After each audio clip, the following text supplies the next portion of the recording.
My name is Anneke van der Walt. I am the director of the MS and Neuroimmunology unit at the Alfred Hospital.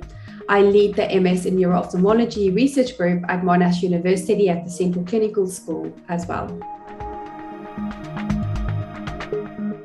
I think something that people don't know about me is that I'm very obsessed with pets. So I own a huge number of pets, and I have 2 cats, 2 dogs, and an axolotl.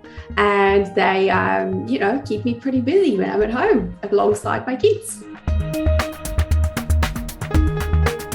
I was first interested in multiple sclerosis because I liked the science behind it. So I've always liked immunology in particular, and the way that the immune system interacts with our bodies and how that can actually cause diseases. That's always been something that I found really at odds with what you would expect, that your body could, go haywire like that and cause a disease. And as I did my training in neurology, I was exposed to different specialties, epilepsy, stroke, and also MS and neuroimmunology. And somehow, working with people with MS and seeing the different problems that people present with was just always of most interest. I also really like the aspect of care in MS, where you would really see people and get to know people and have a really long-term relationship, I suppose, with them. So that's probably what got me interested in it in the beginning. The thing that motivates me about my research and driving all of these projects forward is a very basic like for my patients, really.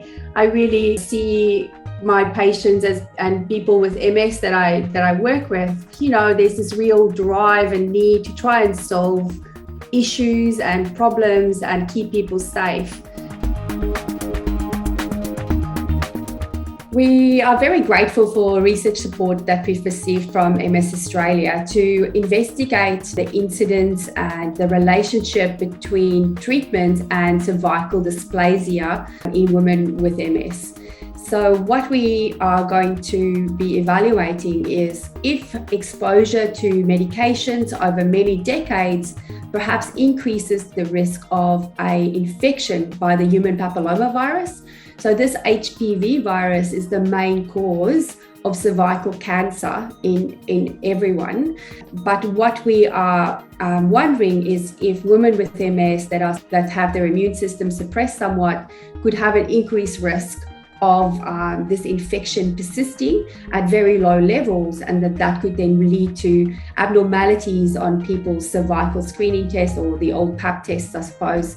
So this is really an important question, because it would indicate and give policymakers some indication as to how often women with MS should be having those tests, so that we can prevent these very serious but very rare side effects.